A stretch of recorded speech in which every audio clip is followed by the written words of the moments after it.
The Honourable Parliamentary Secretary to the Minister of Fisheries, Oceans and Canadian Coast Guard. Madam Speaker, when I was first appointed as the Parliamentary Secretary in 2017, I read the Cohen Commission report from front to back.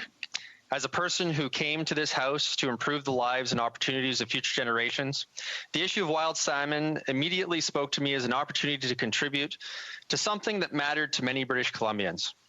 I spent time with stream keepers, First Nations, fishermen, nonprofits to better understand the potential impact of fish farms on wild salmon. I was happy to serve as the Parliamentary Secretary who worked on passing all 5 major environmental bills through this House from the previous Parliament. This included changes to the Fishery Act, which restored fish habitat and created new modern safeguards. I acted to defend the Salmon Enhancement Program and advocated to get more funding into ecosystem restoration through programs like the Oceans Protection Plan and more recently through the $142 million BC Salmon Fund. After a brief period in transport, I returned to my current position during a time when our salmon are facing their most historic crisis. My earliest days on the file were spent in First Nations territory and on the site of the Big Bar landslide. This devastating slide is putting further salmon at risk, and our government has made all possible investments to mitigate the effects of this natural disaster on wild salmon. I say this because I want that member and every member in this House to know, as well as British Columbians watching this at home, that wild Pacific salmon is a top priority of our government.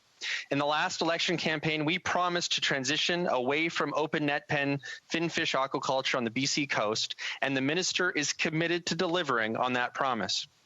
The minister took some steps in that direction by announcing today that we are committed to an area-based management approach to aquaculture, starting in the Discovery Islands.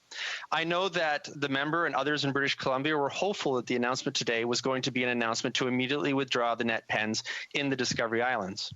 While this is well within the minister's control and power, there are a number of important factors that were not immediately considered when the recommendation was first drafted by Justice Cohen. The primary of which is our government's commitment to First Nations reconciliation and to the United Declaration of the Rights of Indigenous Peoples. First Nation communities have rightfully acknowledged the urgency of the response to the Cohen recommendations, but have also been very clear that they cannot accept unilateral decisions on what happens in their territory. This is an opportunity to work together with all affected First Nations and stakeholders to build a better future for everyone, and that is exactly what our government is doing. In terms of determining the risk level posed by farms in the recommendation, DFO created a formal scientific assessment framework and conducted 9 scientifically peer-reviewed risk assessments on pathogens that are known to cause disease. Now, I want to be very specific here.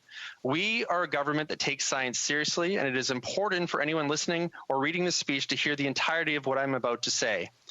For each of the 9 risk assessments, DFO found that each individual pathogen provided a minimal risk to the abundance and diversity of wild Fraser River sockeye salmon. Their assessment does not include further analysis of the cumulative risk of all 9 pathogens taken together, either independently or in conjunction with other cumulative risks on wild salmon, including sea lice, climate change, or overharvesting. We continue to build on our body of science and on our understanding of the marine environment.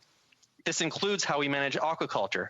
So, while there still remains no direct smoking gun that I can point to today, I can say our government is committed to a precautionary approach and moving forward with a responsible transition from open net pen finfish aquaculture on the west coast of British Columbia. Thank you.